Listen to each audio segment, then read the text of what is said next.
This is Jerry Satterley of Texas Avocados. It is July 7th, 2019.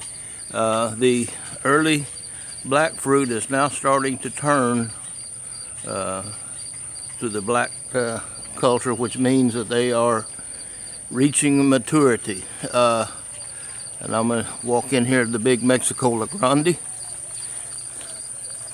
You see, there's some, and but there's still green ones there. Trying to get it in my picture. There's still there are more green ones than black ones, but they are getting there. We had a long cold spring,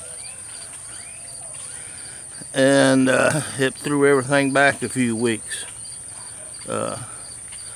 But it is, we're on the verge of being ready to start picking some fruit. The way you know the fruit is ready to pull off the tree is shake it, and if you can feel that seed rattling, then it's ready to pull.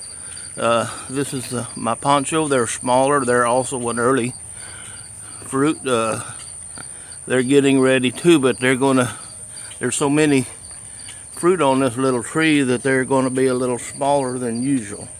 And so it's just, this thing is just incredible how it's loaded with fruit. But I don't mind. It's hard to complain when something had too much fruit on it. So the opals, they are a late fruit. Let me find one here. Here's one. They're a little small too. This has been an unusual year. It's not been brutally hot like it was last year. And last year we had 4 months of 100-degree weather, and so far this year we've just had a few days of it. So we're doing good. My Don Juan fruit, it's trying to find one here handy.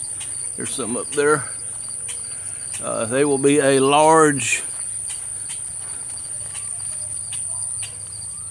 green fruit, and the shape is a little different. It's more like the Hass. It's a hybrid between the Hass and a Mexican avocado. Now this is something I'm really proud of, is my Poncan mandarin. That thing is just covered with fruit. There's over 20 fruit on that tree, and these are good to 15 degrees. So navel oranges are growing, and we've all known about navel oranges forever. They've been around somewhere forever. Now this is the Charlie tree, and it will be a large black fruit, but there will be later. And it's kind of common sense. The early fruit will be smaller, and the later varieties will be bigger, but they're nowhere near starting to turn black yet. It'll probably be August. Okay, this is a prior tree. It has small green pear-shaped fruit, and it is an early fruit also, but it stays green. Okay, this is the big Don Juan. See, they are bigger already, and I had one fruit last year, and this year I'll have quite a bit of the Don Juan. So they're there. I just sometimes have a hard time getting them into the camera. But the one I'm really watching with a lot of interest is the Carolina. That tree is really growing good, but it has jumbo fruit. Jumbo! See how big these things are? And they will be long, but also wide. There's 5 of them on here. I can get it in the picture. And it also has a little seedless. That is kind of a novelty thing. I had 2 seedless, and something ate the first one, but there's one still there. Now these may perhaps be the very largest in the terms of mass. They will be long, but they will also be full. This is my baby poncho. It has 15 fruit on it.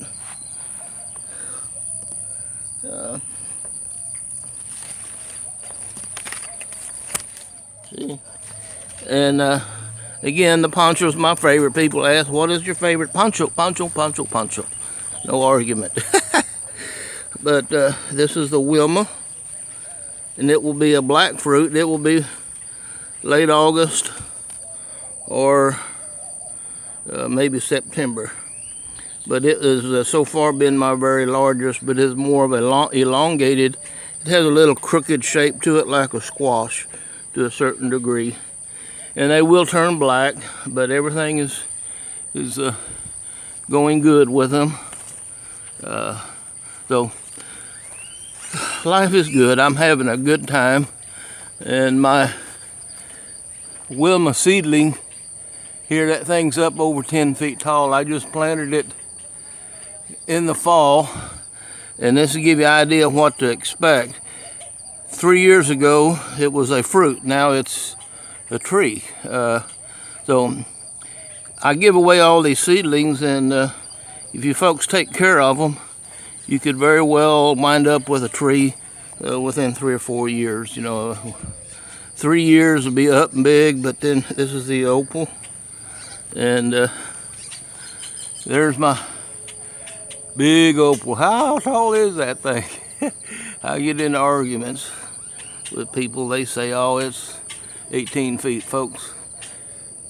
It may not be exactly 30, but it's definitely pushing 30 feet. So that is an 8-foot patio, and that goes into that distance 3.5 times. So I'm putting it at 28 at least, and just enjoying myself and having a good time. Show you my mangoes. Those things are just exploding in growth, and just amazing. Since I've had them here, there's some of them I've already, you can see the difference in the light color and the dark color. The light color is all brand new growth. And either I've got a special trick with them, or they just are very, very fast growers. It's probably a little bit of both. I do take care of them. And my chili patine. You folks, if you're a South Texan, you ought to know about chili patines. I don't need any commentary on that. Everybody loves chili patines. It goes, everything is really good with salsa, making your own homemade salsa. And my lemon tree, I had to put a little knee brace on that one, keep it from breaking off. But man, that thing, it's just loaded. Loaded, loaded, loaded. And I've been told that no one's ever seen a tree that loaded.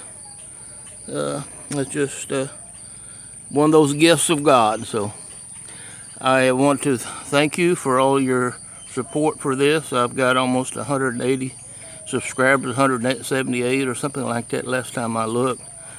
I enjoy this, and I know there are some enthusiasts, and I've got another one of my high school friends from Edinburgh High School that went and bought a couple poncho trees in Houston. So this is a very contagious, fun-loving way of being retired.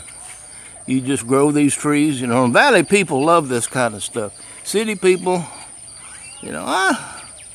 what's the deal? Well, if you're a true farm boy, you'll know what the deal is. So God bless you, and have a good day.